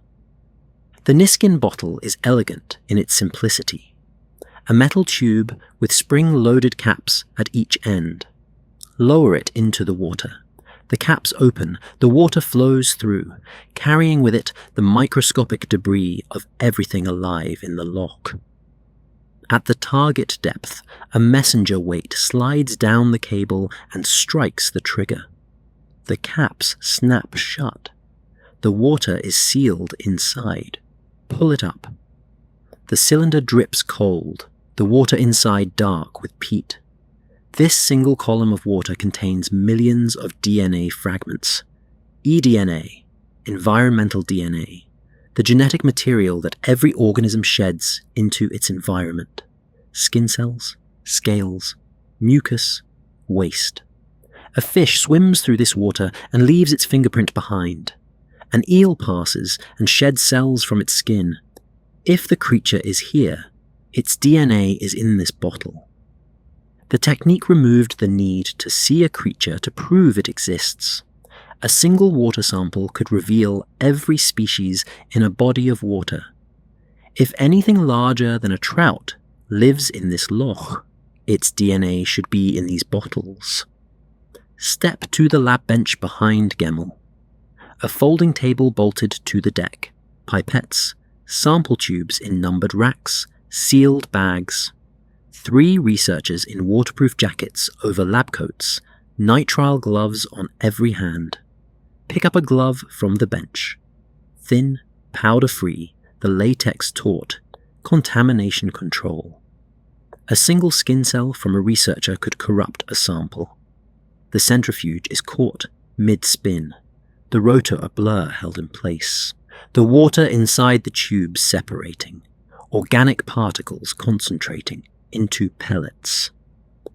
The pellets will be shipped to Otago for extraction, amplification, and sequencing. Open the cooler on the deck. Packed with ice, rows of labeled tubes inside. Pick up one tube. Cold. The water inside dark amber, a tiny pellet of organic matter settled at the bottom. This single tube contains the DNA of every species present at that location and depth. Fish, invertebrates, bacteria, algae, and whatever else. 250 tubes like this one, every depth, every location. A comprehensive genetic census of Loch Ness. If the creature sheds DNA, and everything alive sheds DNA, its signature is in one of these tubes. The results will come in September, after the samples reach New Zealand. For now, the water in these tubes is the evidence. Whatever lives in this loch has left its signature in this bottle. The depth sounder is mounted to the gunnel, a small digital screen, numbers flickering. The reading, 214 meters. The boat sits above the deep trench east of Urquhart Bay. Touch the screen. The numbers jump as the sonar pulse bounces off the bottom. The return is clean. Hard rock, steep-sided, the walls of the Great Glen Fault dropping away beneath the hull. Between the hull and the bottom, 214 meters of water. Peat dark, cold, nearly lightless. The sonar shows the bottom contour. A V-shaped trench, the walls nearly vertical, ledges and overhangs visible as irregularities in the return signal. Somewhere in that column of water, the creature has been detected before. The deep scan contact was at 180 meters. In this same trench. Grip the rail, swing your legs over, lower yourself in. The water closes over you, the same darkness you entered above Urquhart Bay, but this time you know what lives in it. The descent is the same. The light fails at the same depth. The cold sharpens at the same thermocline. But the water is different now. It carries the genetic signature of everything alive in it, and Gemmel's bottles are sampling that signature at every meter. The lit zone teems with what the eDNA already confirmed. Zooplankton, sticklebacks armoured with bony plates, Arctic char in silver-blue schools, relict populations trapped here since the last ice age, brown trout, pike in the margins. Touch a stickleback as you pass, 2 inches long, frozen mid-turn, the plates rough under your fingertip. Every species here left its DNA in Gemmel's samples. Everyone was identified. Below the thermocline, at 15 meters, the cameras failed. Rhines's underwater photographs from 1975 were taken with synchronized strobe lights that illuminated a sphere roughly 4 feet in diameter. Beyond that sphere, the same darkness you already know. Push through it. At 50 meters, the rock walls again, the same fault you traced in the dark above Urquhart Bay. Lay your hand flat against the stone.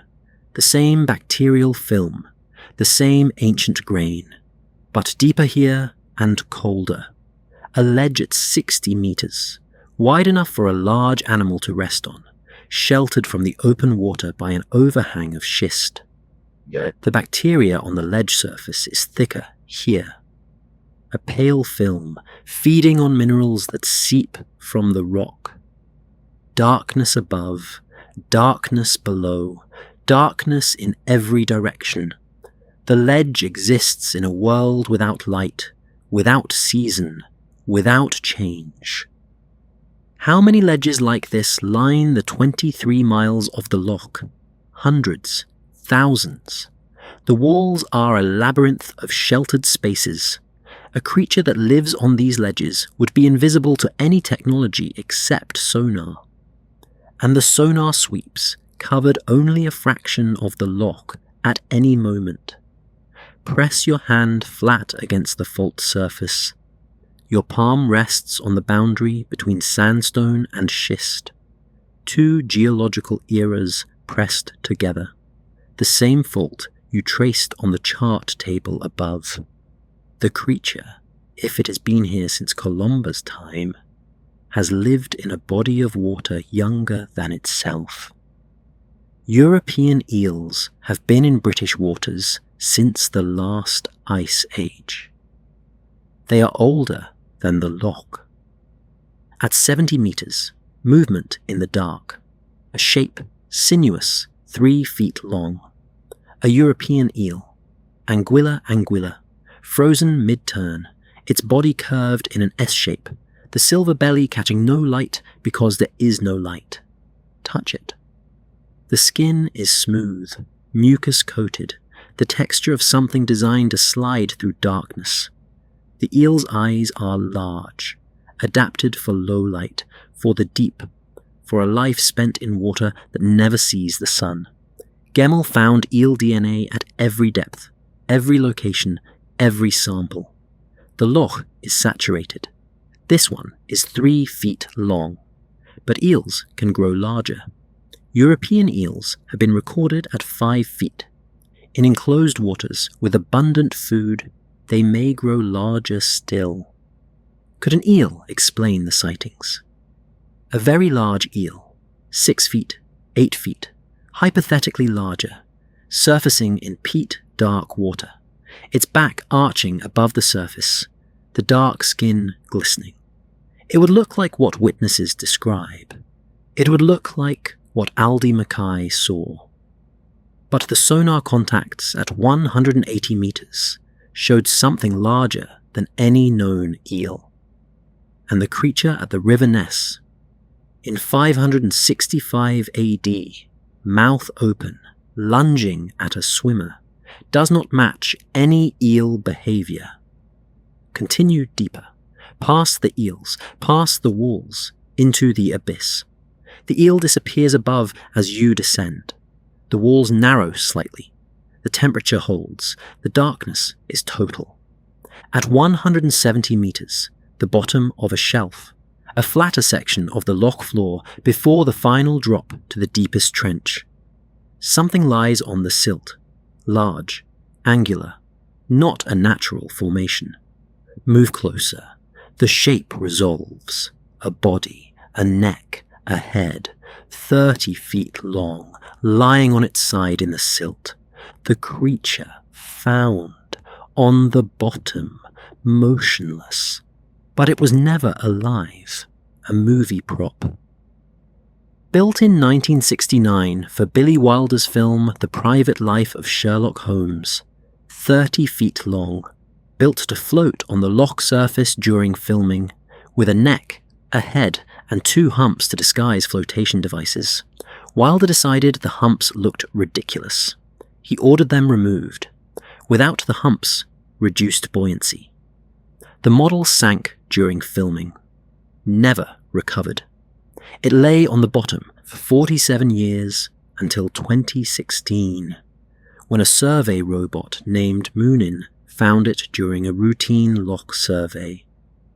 Touch the prop. Waterlogged wood, soft to the point of collapse, the surface colonized by pale bacterial mats. The framework is visible where the outer skin has rotted away. Metal struts, bolts, the engineering of a film studio's workshop. The paint is gone, dissolved by decades of peat water. The shape remains. Stand beside the prop and look upward. 170 meters of water above you. The same darkness, the same silence. 2 fake creatures on the bottom of a loch that contains the real one. Wetherell's toy submarine, kicked apart in 1934, the pieces sinking into a shallow inlet. 14 inches. Wilder's movie prop, sinking during filming in 1969, lying here for half a century. 30 feet. Both built by men trying to represent a creature they had never seen. Both on the bottom of the loch that contains the real thing. The loch collects the fakes and keeps the real. The creature has no model, no photograph, no clear image. It exists as sonar contacts, witness accounts, displaced water, and DNA fragments in a sampling bottle on a research boat above. Step off the shelf. The bottom drops away. The prop shrinks behind you. Another offering to the dark. The bottom. Touch the silt, the same fine grain as the shallower floor. But here the layer is deeper, undisturbed for centuries. Press your palm flat. The impression holds. This sediment is the compressed record of everything that has lived in this loch. Dead plankton, decayed leaves, shed cells. Somewhere in these layers, the creature's DNA, if the creature sheds DNA. A European eel at the bottom, larger than the one above, nearly 4 feet long, thick-bodied, the silver belly bright against the dark silt, jaws slightly open. Touch it. The skin is smooth, muscled, designed for darkness.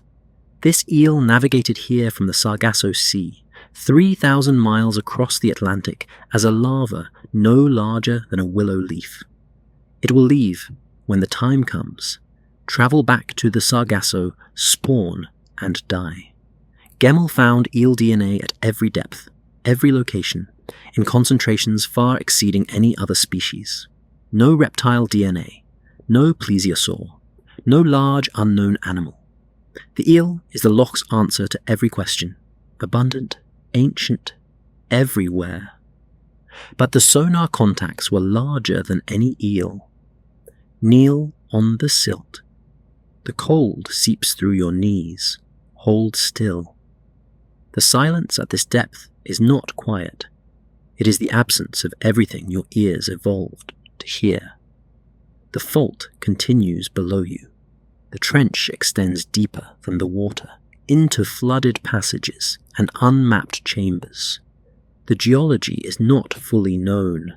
Cup your hands, lift the water to your face, dark at a distance of inches.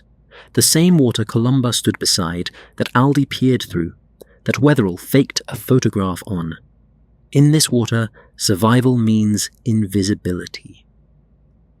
A sonar pulse hangs in the water column above. One of Gemmell's, caught mid-descent, the faintest vibration. Reach upward. Your hand passes through the frozen pressure wave. The boat above will know the depth. It will not know what lives in between. Look up. No light. No surface. No sky. The creature lives below the world that hunts it, home. Gemmell's waterproof notebook lies open on the lab bench. Pick it up. The pages are covered in his even hand. Coordinates, depths, temperatures, sample numbers. Flip to the final page with writing. The summary, dated September 2019. 250 samples analyzed. Over 500 million DNA sequences examined. Run your finger down the species list. Arctic char, brown trout, pike, 3-spined stickleback, European eel, salmon. Every known species in the loch. Identified, catalogued, accounted for. No reptile DNA, no plesiosaur. No large unknown animal. But one line is underscored in pencil. Eel DNA, present at every depth, every location in concentrations far exceeding any other species. Gemmell could not say whether a giant eel existed. He could say only what the data said. A loch full of eels, and nothing the catalogue could not explain. The mystery remained. Push upward. The bottom recedes, the silt cloud from your departure hanging in the still water. The ascent reverses the descent. Rock walls reappearing, the thermocline, the first filterings of light, the shock of the surface. Break the surface. The air, the sky, the hills, the boat, the world above the loch restored in an instant. The research boat rides at anchor 10 meters away. Gemmell at the rail, the Niskin bottle in his hand, the lab bench behind him. The loch surface is flat, dark, opaque. Everything you saw below, the walls, the eels, the prop, the deepest trench, is invisible, hidden by 4 inches of visibility. The creature is down there. You have been in its world. Look at Gemmell. His eyes are on the water, the Niskin bottle lowered, the sample nearly complete. His face carries no expectation. He does not expect to find a creature. He expects to find the truth. The truth he will find.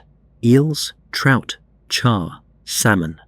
The known world of the loch, catalogued in DNA. The truth he will not find. The creature. Its absence from the data is not proof of its absence from the loch.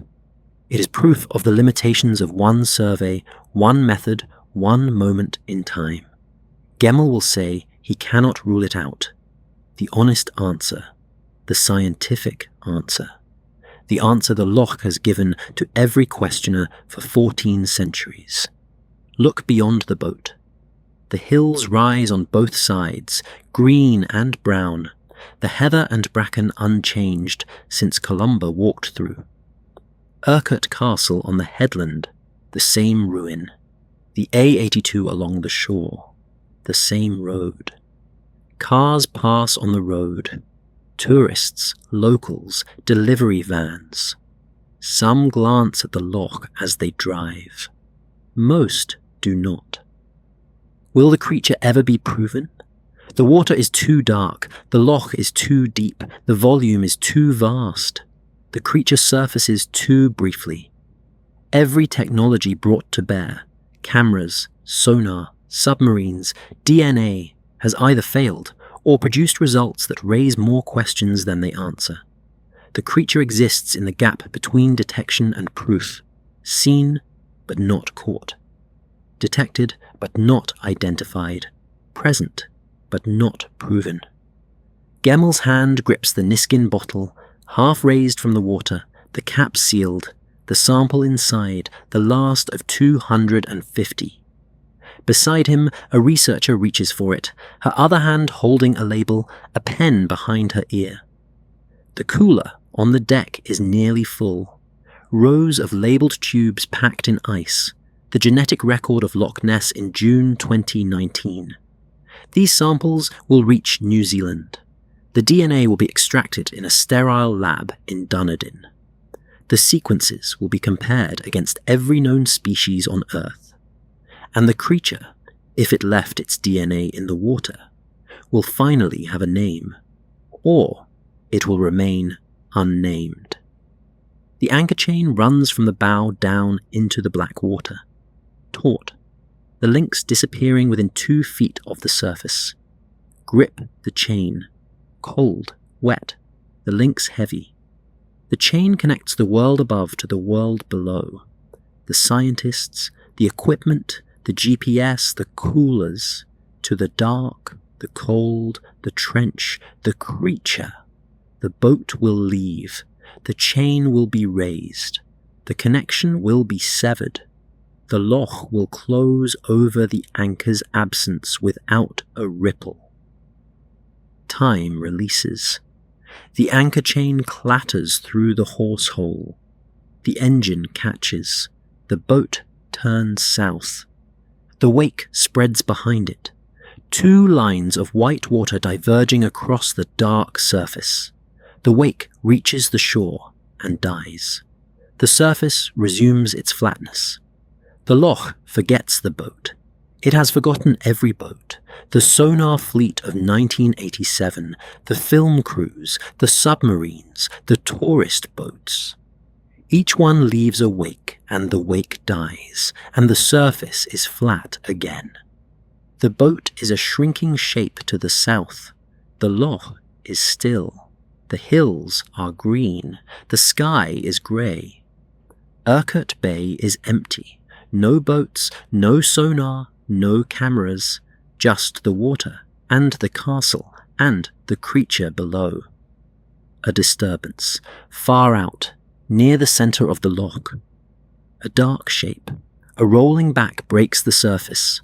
1 second, 2, 3, and is gone. The surface calm again. No one is watching.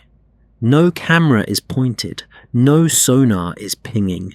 Seen by no one, as it has done 10,000 times before. The surface flattens. The hills soften. The castle blurs. The scene is ending. The loch surface fractures. The flat grey water breaking apart, reforming, the colours changing from summer green to October grey.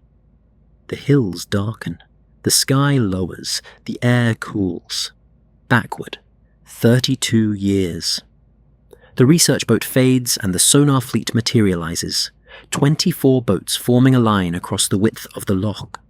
Engines rumbling. Sonar beams fanning downward. The contact boat. The screen glowing, the command boat, Adrian shine at the rail, the radio crackling, the contact boat's sonar screen, the green mark at 180 meters, bright, unmistakable, the operator's hand on the radio, the moment that could not be explained, still here, still glowing. The screen holds the contact for 30 seconds. The creature moves deeper. The mark shifts, fainter, smaller, deeper, then gone. The screen is empty. The loch floor return is all that remains. 230 meters of dark water, and nothing between the boat and the bottom. Shine makes a note in the logbook. Contact 3. Large, moving, unexplained. He closes the book. The boats continue their sweep. The sonar beams fan downward into the dark. The creature does not reappear. The operation will end tomorrow. The report will list 3 unexplained contacts. The scientific community will debate what the sonar found for decades.